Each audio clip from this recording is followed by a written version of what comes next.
ജഫറെ എനിക്ക് എറണാകുളം സൈറ്റിലെത്താണ്ട് പിന്നെ അടുത്ത ആഴ്ച വരുള്ളൂ, ഒരാഴ്ച കൈ കിട്ടോ. സാധനമൊന്നും ഇല്ല, അവിടെ വർക്ക് മറ്റന്നാൾ തുടങ്ങുക, ഐറ്റമൊക്കെ എത്തിക്കണം. പിന്നെ നല്ല ശ്രദ്ധിച്ചോളൂ, പണിക്കാരൊക്കെ ബംഗാളികളെ നോക്കണം, മലയാളിനെങ്ങാട്ടി കഷ്ടപ്പാടാണ് ഇപ്പൊ. നമ്മളെ വരിക്കലാണ് അവരെ പണി, അതുകൊണ്ട് അവർ കള്ളപ്പണി എടുക്കും, നോക്കണം. പിന്നെ കാതർ ഒന്ന് കുറച്ച് ശ്രദ്ധ കുറവാണ്, ഒന്ന് നോക്കിക്കാളാം കേട്ടാ. ഞാൻ പോട്ടെ. പിന്നെ എന്താ വേണ്ട വെച്ചാൽ വൈകുന്നേരം വിളിച്ചാൽ മതി കേട്ടോ, ഞാൻ ഗൂഗിൾ പേ ചെയ്തിട്ടുണ്ട്.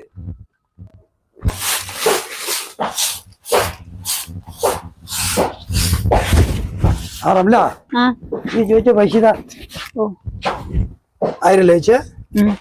വളരെ ഉപകാരക്ക, കുടുംബശ്രീ കൊടുക്കാൻ വേണ്ടിട്ടാ. ഇതിനൊക്കെ എല്ലാം ആവശ്യം ഉണ്ടായിനോ? എന്നെ ഞാൻ പൊന്നുപോലെ നോക്കൂലോ. നിങ്ങളിപ്പോഴും അതൊക്കെ മനസ്സിൽ കൊണ്ട് നടക്കുക. ഇത് മൂപ്പർക്ക് പണിയില്ലായിട്ട, മൂപ്പർക്ക് എന്തേലും ഒരു പണി ശരിയായ അത് ഞാൻ അങ്ങ് തിരിച്ചു തരും, നിങ്ങളത് വാങ്ങുകയും വേണം.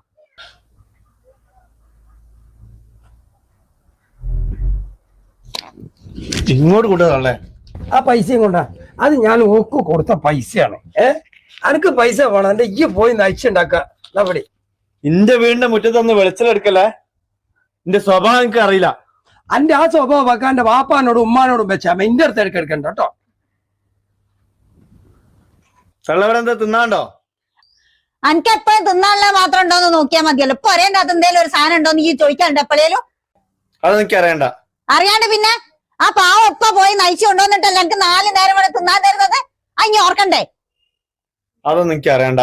പെരുന്നാളാവിന് എന്നോട് കുറച്ച് പൈസ വെച്ചിട്ടുണ്ട്, അങ്ങോട്ട് തന്നേക്കാൻ പറയണ്ട. അതും വരെ എനിക്ക് പൈസയും വേണോ? അതിന്റെ കയ്യിലിക്കട്ടെ.